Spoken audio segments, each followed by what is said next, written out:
So hello बच्चा लोग, welcome back again in एडोग्रोन। मैं हूं आपका आशीष सर। आई होप आप सब लोग अच्छे होंगे और सेफ होंगे। सो गाइज, हम पढ़ रहे थे क्लास 9th का साइंस का चैप्टर नंबर 2 जो कि केमिस्ट्री का पार्ट है। That is matter around us pure. अपने आसपास के जो मैटर है क्या वो प्योर है। तो इस चैप्टर के हर एक टॉपिक को इस चैप्टर का थ्योरेटिकल कॉन्सेप्ट जो अपन ने क्लियर कर लिया है। ठीक है, मैंने प्लेलिस्ट बना दिया है, आप प्लेलिस्ट चेकआउट कर सकते हो। चैप्टर के नाम से भी प्लेलिस्ट मिल जाएगा आपको, is matter around us pure class 9 के नाम से, या फिर आप क्लास 9th केमिस्ट्री के नाम से भी आप प्लेलिस्ट में चेक करोगे तो आपको ये चैप्टर का पूरी सीरीज जो है मैंने थ्योरेटिकल पार्ट पढ़ाया वो मिल जाएगा। ठीक है ना, आज अपन स्टार्ट करने वाले हैं इस चैप्टर का एनसीईआरटी बुक की जो इन टेक्स्ट क्वेश्चंस हैं उन क्वेश्चंस को डिस्कस करेंगे।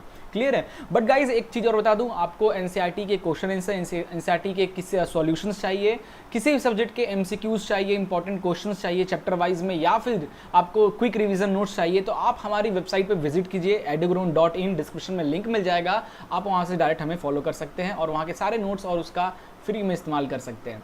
सो गाइज लेट नहीं करते, चलते हैं अपने कंप्यूटर स्क्रीन पे और आज के सेशन को स्टार्ट करते हैं। और आज अपन डिस्कस करेंगे इन text question for that chapter. ठीक है, सो लेट्स स्टार्ट।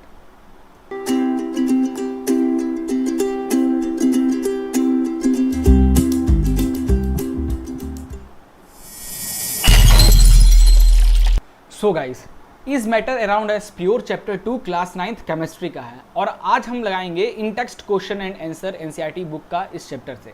तो यार बिल्कुल देरी नहीं करेंगे, अपन स्टार्ट ही करते हैं। तो पेज नंबर 15 एनसीईआरटी बुक का पेज नंबर 15 ओपन कर लीजिए और वहां पे सबसे पहला क्वेश्चन है, that is what is meant by pure substance. Pure substance क्या होता है ये बताया। तो यार थ्योरेटिकल जब मैं इस चैप्टर को थ्योरी पार्ट पढ़ा रहा था तब मैंने बहुत अच्छे से हर एक टॉपिक को डिस्कस किया है। नहीं देखा है तो वीडियो जरूर चेकआउट करना। Now what is meant by pure substance क्या होता है, तो देख सकते हो, a material that is composed of only one type of particle is called pure substance.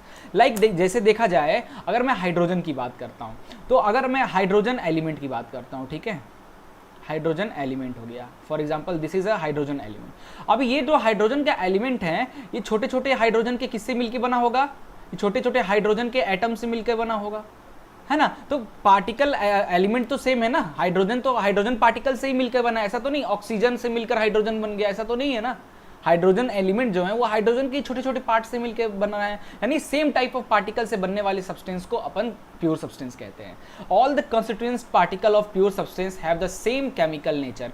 अब जो एलिमेंट का, जो हाइड्रोजन एलिमेंट की जो केमिकल या फिजिकल प्रॉपर्टीज है वही उनके एटम्स की भी होगी, लाइक दैट, है ना। चलिए आगे चलते हैं। पेज नंबर 15 पे एक अगला क्वेश्चन है, list the point of differences between homogeneous and heterogeneous solution, या होमोजेनस और हेट्रोजेनस मिक्सचर क्या होता है ये बताना है।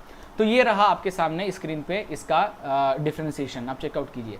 हाँ, homogeneous mixture have uniform composition. Homogeneous mixture की बात करें तो इसका जो कंपोजिशन है वो यूनिफॉर्म होता है। यूनिफॉर्म यानी ये देखो, अगर हम किसी तरह शुगर और वाटर को मिलाएं तो पूरी तरीके से शुगर जो है वाटर में, पूरी पानी है पूरे में, ऊपर से नीचे तक पूरे में यूनिफॉर्मली डिस्ट्रीब्यूट हो जाना, वो निशानी है कि ये जो सॉल्यूशन है दैट इज होमोजेनस सॉल्यूशन। और हमें पता है हमारा जो कोई भी सॉल्यूशन जो होता है वो कैसे मिलके बनता है। हमारा कोई भी सॉल्यूशन वो सॉल्वेंट और सॉल्यूट से मिलके बनता है। जो कम है वो सॉल्यूट है, जो ज्यादा है वो सॉल्वेंट है। तो यहाँ पे वाटर क्या हो गया आपका, वाटर आपका सॉल्वेंट हो गया, और ये क्या हो गया, शुगर, ये हो गया सॉल्यूट हो गया, है ना। तो अब ये दोनों मिले तो ये पूरी तरीके से सॉल्यूशन बना जो कि पूरी यूनिफॉर्मली मिक्स है, अच्छे से पार्टिकल सारे के सारे मिक्स है। सो हेट्रोजेनस मिक्सचर।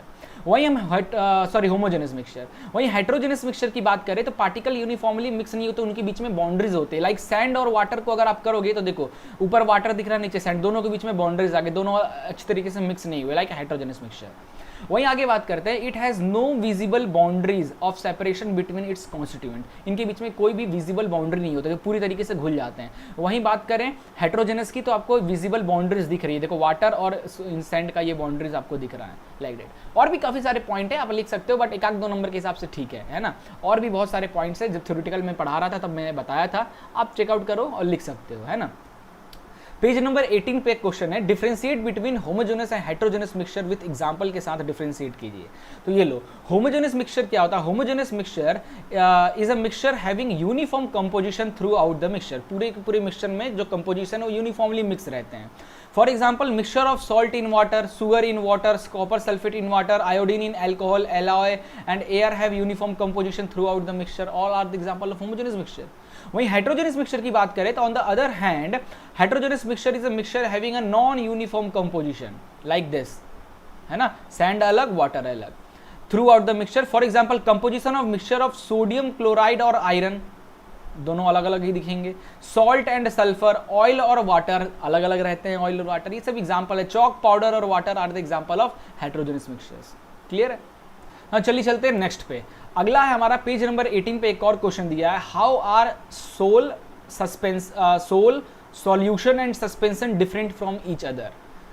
ठीक है, कोलाइडल सॉल्यूशन, सोल सॉल्यूशन और सस्पेंशन में क्या डिफरेंस है आपको इस क्वेश्चन में बताना है। तो ये देखो कुछ पॉइंट्स मैंने लिखा है, आप इसको नोट आउट कर सकते हो। तो देखो यहाँ पे सॉल्यूशन मैंने बनाया इधर कॉलम सोल का और सस्पेंशन का। तो सॉल्यूशन जो होता है वो होमोजेनियस मिक्सचर होता है। होमोजेनियस मिक्सचर क्या होता है, प्रीवियस क्वेश्चन में डिस्कस किए थे हम। वहीं सोल की बात करें तो हेट्रोजेनियस मिक्सचर होता है और सस्पेंशन जो है वो भी हेट्रोजेनियस मिक्सचर होता है, मतलब इनके पार्टिकल्स यूनिफॉर्मली मिक्स नहीं होते हैं। ठीक है, नाउ सॉल्यूशन का सेकंड पॉइंट देखते हैं। Particle are smaller than 1 nanometer. Particles जो होते हैं इसके सॉल्यूशन के 1 नैनोमीटर से छोटे होते हैं। They are not visible to the naked eye, खुली आंखों से हम इसे नहीं देख पाते, बहुत छोटे छोटे पार्टिकल्स होते हैं इसके।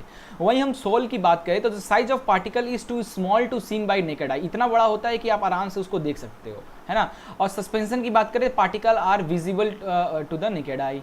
ना सस्पेंशन सॉल्यूशन की बात करें तो they do not scattered a beam of light. देखो जैसे कि हमें पता है टिंडल इफेक्ट, अगर पार्टिकल बहुत ज़्यादा छोटे हैं तो हमें टिंडल इफेक्ट नहीं दिखने को दिखता है। वहीं पार्टिकल्स थोड़े बड़े बड़े हों तो उससे लाइट स्कैटर्ड होती है और हमें ये टिंडल इफेक्ट, लाइट जो है पानी में डालो तो लाइट की बीम दिखेगी, यही तो होता है टिंडल इफेक्ट। तो सॉल्यूशन में दे do not scattered beam of light आपको नहीं दिखेगी। सोल में the scattered of beam of light passing through them आपको दिखेगी, पास हो जाएगी, मतलब इसमें कह रहा है। और सस्पेंशन में दे स्कैटर्ड अ बीम, ठीक है, लाइट पासिंग थ्रू देम, आपको इस तरीके से दिखेगा लाइट पूरी की स्कैटर। सॉल्यूशन की बात करें, solution particle can not be separated by the process of filtration and sedimentation की हेल्प से आप फिल्टर नहीं कर, बहुत छोटे पार्टिकल्स होते हैं ना, 1 नैनोमीटर के बराबर होते हैं, तो वो फिल्टर नहीं हो पाते हैं।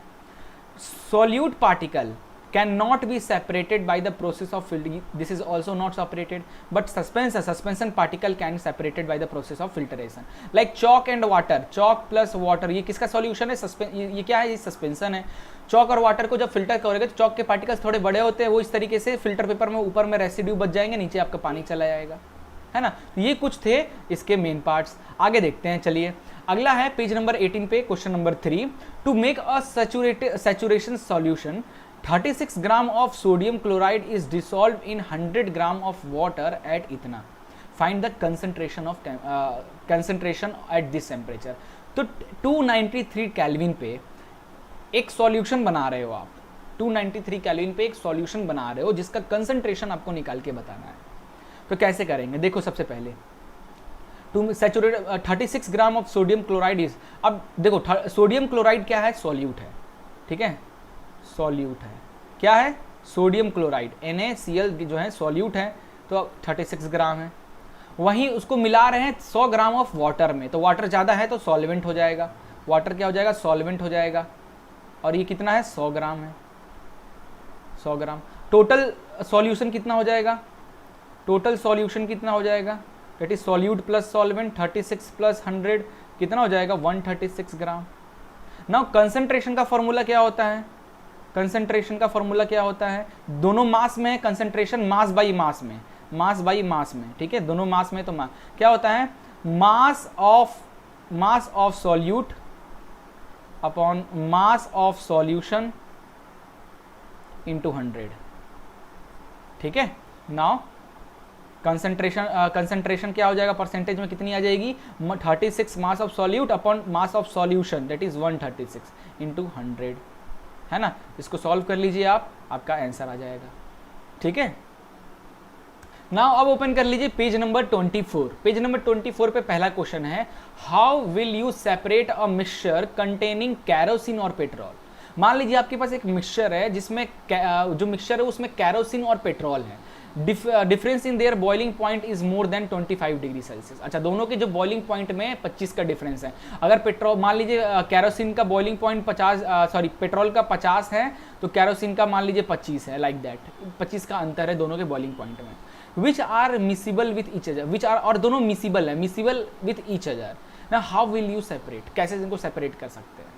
तो मिसिबल लिक्विड है क्योंकि दोनों ऑयल है, कैरोसिन भी ऑयल है, पेट्रोल भी ऑयल है, तो ये अच्छी तरीके से मिक्स हो गए होंगे। मिसिबल मिक्सचर का मतलब क्या होता है, दोनों जो लिक्विड है वो आपस में अच्छी तरीके से मिक्स हो जाना, इसी को तो कहते हैं मिसिबल। तो यार इनको करने के लिए देखो क्या है, kerosene and petrol are miscible liquid, also the difference between their boiling point in more than 25 degree Celsius से ज्यादा का इन दोनों के बॉइलिंग पॉइंट में डिफरेंस है। So they can separate by the method of distillation. Method से आप बड़ी आसानी से इसको फिल्टर कर सकते हो। डिस्टिलेशन मेथड यानी ये देखो, इसमें क्या करो, एक डिस्टिलेशन फ्लास्क ले लो, डिस्टिलेशन फ्लास्क में कैरोसिन ऑयल का मिक्सचर डाल दो और हीट करो। जैसे जैसे हीट करोगे तो जिसकी बॉइलिंग पॉइंट कम होगी वो पहले उड़ जाएगा। तो पेट्रोल की बॉइलिंग पॉइंट यहाँ पेट्रोल हमने यहाँ पे उल्टा लिख दिया, पेट्रोल की जो बॉइलिंग पॉइंट कैरोसिन की ज़्यादा, पेट्रोल पहले उड़ जाता है।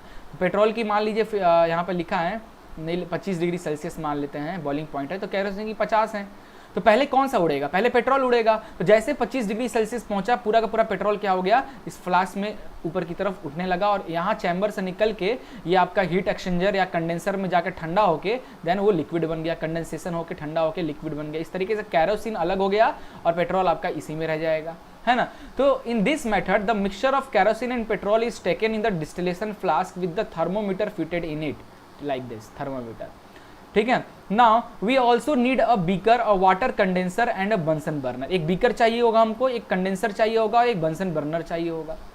ना the apparatus is arrange as shown in the above figure. Apparatus को इस तरीके से अरेंज कीजिए जिस तरीके का फिगर में दिख रहा है। Now then the mixture is heated, धीरे धीरे मिक्सचर को हीट कीजिए। The thermometer should be watch simultaneous, और थर्मामीटर को देखते रहिए। Now kerosene will be vaporized and condensed in water condenser. The condensed kerosene is collected from the condenser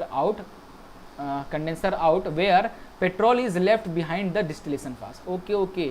Actually क्या है कि कैरोसिन की जो बॉइलिंग पॉइंट है वो कम है एज कम्पेयर टू पेट्रोल, जैसे मैंने पहले बताया था 25 और ये 50 लाइक दैट। तो कैरोसिन पहले उड़ गया और यहाँ की इकट्ठा हो गया, पेट्रोल यहीं रह गया, लाइक दैट, है ना। चलिए आगे चलते हैं। अगला क्वेश्चन है पेज नंबर 24, खोल लीजिए। सेकंड क्वेश्चन है name the technique to separate, name the technique to separate butter from curd. ये मैंने थ्योरेटिकल पार्ट में पढ़ाया था। Curd butter from curd, curd से बटर को अलग करना है तो हमें सेंट्रीफ्यूगन, कुछ बटर को डाल के सेंट्रीफ्यूग करना होगा, सेंट्रीफ्यूगन मशीन की जरूरत पड़ेगा। इस प्रोसेस को सेंट्रीफ्यूगेशन कहते हैं। सॉल्ट फ्रॉम सी वाटर, से अगर सॉल्ट निकालना हो तो सिंपली सी वाटर लो, उसको हीट कर दो तो पानी उड़ जाएगा, सॉल्ट क्रिस्टल बच जाएंगे, तो evaporation process. Camphor from salt, से कैम्फर को अलग करना हो तो सब्लिमेशन, क्योंकि जो कैम्फर है वो सॉलिड से डायरेक्ट वो गैस में कन्वर्ट हो जाता है, तो कैम्फर जो है वो डायरेक्ट हीट करने पे सॉलिड से गैस में कन्वर्ट हो जाएगा और बच क्या जाएगा, सॉल्ट बचा रह जाएगा आपके बीकर में, लाइक दैट, है ना। चलिए अगला क्वेश्चन चलते हैं, नेक्स्ट क्वेश्चन पे। पेज नंबर 24 पे एक और क्वेश्चन है, what type of mixtures is separated by the technique of crystallization. Crystallization की हेल्प से किस तरीके के मिक्सचर को अपन सेपरेट करते हैं। तो देखो यार क्रिस्टलाइजेशन क्या है पहले से समझ लो। क्रिस्टलाइजेशन क्या करता है, जैसे मैंने कॉपर सल्फेट सॉल्यूशन लिया, कॉपर CuSO कॉपर सल्फेट का सॉल्यूशन लिया, उसको हीट किया। हीट करने से क्या होगा, कॉपर सल्फेट का China dish copper sulphate solution boiling water, okay मैंने हीट किया। अब हीट करने से क्या होगा, जो भी वाटर के पार्टिकल्स में जो हैं सल्फेट SO ऑक्सीजन और जो वाटर के हैं वो क्या होंगे, वेपोराइज होने लगेंगे, वेपोराइज होने लगेंगे, और जो कॉपर के जो क्रिस्टल्स है वो नीचे इस तरीके से इकट्ठा होने लगेंगे, कॉपर सल्फेट क्रिस्टल इस तरीके से इकट्ठा होने लगेगा। यही तो है क्रिस्टलाइजेशन प्रोसेस। और इसको यूज करते, the crystallization method is use to purify solids को प्यूरिफाई करने में यूज करते हैं, लाइक आयरन फ्रॉम ओर से आयरन निकालने में, लाइक दैट, है ना। चलिए पेज नंबर 24 में एक और कुछ क्वेश्चन है, ध्यान से देखिए क्या क्या क्वेश्चन है। Classify the following as a chemical और फिजिकल चेंजेस। तो हमें पता है फिजिकल चेंजेस को अगर कोई ऑब्जेक्ट है उसको हमने कट कर दिया तो कट, जैसे अपन लकड़ी को, लकड़ी है, लकड़ी को कट करने से लकड़ी की प्रॉपर्टी तो चेंज नहीं हो जाएगी, वो तो वैसे ही के वैसे ही रहेगा, तो फिजिकल चेंज। वहीं केमिकल चेंज क्या होता है, एक बार बदल गया तो वापस रिस्टोर नहीं कर पाओगे, केमिकल चेंज लाइक दैट, है ना। अब जैसे ये लकड़ी था, ऑक्सीजन मिला और हीट मिला तो ये क्या हो गया, बर्निंग हो गया, that is the chemical changes, because of oxygen से रिएक्ट किया, हीट मिला तो बर्निंग होने लगा, तो कार्बन निकलने लगा, chemical changes. Now cutting of tree, trees को कट करना, that is a physical change. Trees का कोई प्रॉपर्टी चेंज नहीं होगी, सिर्फ शेप चेंज हो जाएगा, ट्रीज के छोटे छोटे पार्ट्स हो जाएंगे, तो physical change. Melting of butter in span, that is physical change, melt हो रहा ना बटर, क्या melting of butter in span. अब बटर है, बटर मेल्ट करके जो मेल्टिंग उसका जो बनेगा वो भी तो बटर ही होगा, बट मेल्टिंग लिक्विड स्टेट में, butter in solid and butter in liquid state, सिर्फ टेम्परेचर का डिफरेंस है, बट केमिकल प्रॉपर्टी तो सेम है ना दोनों की, वो तो चेंज नहीं हुई, तो फिजिकल चेंज। रस्टिंग ऑफ अलमारी, अलमीरा का rusting, rusting is a chemical, oxygen और एटमॉस्फेयर के पानी से रिएक्ट करता है, देन रस्टिंग होता है, तो rusting is a chemical changes, ठीक है। Boiling of water to form steam, water है, वाटर भी H2O है, स्टीम जो होता है वो भी H2O होता है, ठीक है, तो प्रॉपर्टीज तो सेम है वाटर और स्टीम का, बस लिक्विड और गैस है, स्टेट बस चेंज है, तो physical change. Passing of electric current through water, water breaking down into hydrogen and oxygen, बताओ chemical change simply. Dissolving common salt in water, salt को water में dissolve करना, है ना, that is also example of physical change, normally dissolve करो ना, है ना। Making of fruit salad with raw fruit, raw fruit, बड़ा सा एप्पल है, कट कर दो तो छोटे छोटे एप्पल हो जाएंगे, तो प्रॉपर्टी चेंज हो जाएगी क्या, बिल्कुल नहीं होगी, it is a physical changes. Burning of paper and wood is a chemical changes, क्योंकि बर्निंग ऑफ पेपर, पेपर जो है यानी carbon react with oxygen to form carbon dioxide gas निकलेगा और पेपर हीट बर्न होगा, ठीक है, that is a chemical changes.